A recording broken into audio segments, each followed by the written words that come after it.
Now, if you're in sales, you know how important knowing buyer psychology is. You have to be able to tell whether or not your prospect, you have to be able to tell what type of prospect is in front of you and how they are driven to make certain decisions, especially buying decisions, right? Some people are driven towards something, other people are driven away from something, so on and so forth. And that's what we're going to break down today. Some of the mental models that help people determine whether it is something, whether the thing they're looking to buy is going to get them towards a certain goal, or whether the thing they're looking to buy will get them away from a certain pain. All right, so subscribe, like, share, comment, all that good stuff, and let's get right into it. All right, so as human beings, we're all motivated either to go towards something or run away from something when it comes to our goals, right? Some want a lean physique with six-pack abs. Others just don't want to be fat. Some want to make six figures a year. Others just don't want to go back to being broke, right? Our prospects are no different. It's up to you as a salesperson, as a closer, as a setter, to figure out whether your prospect moves towards what they want or away from what they don't want, right? And it's pretty simple. A toward filter identifies what the client wants, and the way filter identifies what they are trying to avoid. Depending on what their filter is, quote unquote, they'll see different perspectives on any given situation, right? By determining which filter drives them, you'll know how to motivate them to take action. So, some examples here. The motivation, let's say, is to buy a house. A prospect with a toward filter will be looking for more space, cooking in a new kitchen, gaining an investment, having something to leave the children, so on and so forth. A prospect with an away filter is someone who, there's someone who doesn't want to be throwing money away renting, getting out of an apartment, being sick of having move every year, so on and so forth.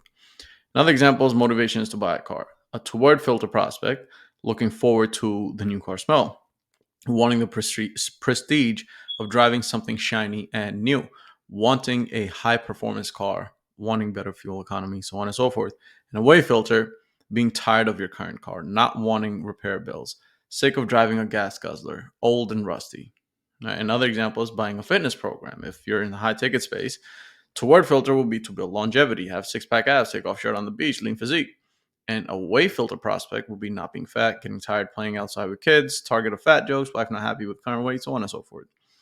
Both toward and away motivation is very, very powerful. But the most powerful motives, of course, come when your prospect is aware of both of the sides. Obviously, they're going to be biased towards one side or the other.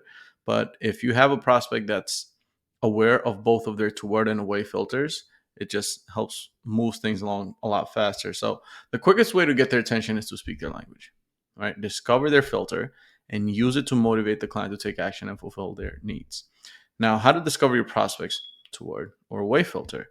The easiest way to do this is simply by asking why they would buy whatever product or service is, right? During the discovery part, why they're there, why they want that problem solved, so on and so forth. The more whys you can ask, the more you can sort of figure out what filter they respond to the best. So, okay, here's an example. So you're considering quitting your 9 to 5, get into high ticket sales. Why is that important to you? Toward answers, because I want the time, location, freedom, high ticket sales provides. And a way answer, another toward answer will be I want to make six figures without a boss, travel everywhere in the world, so on and so forth.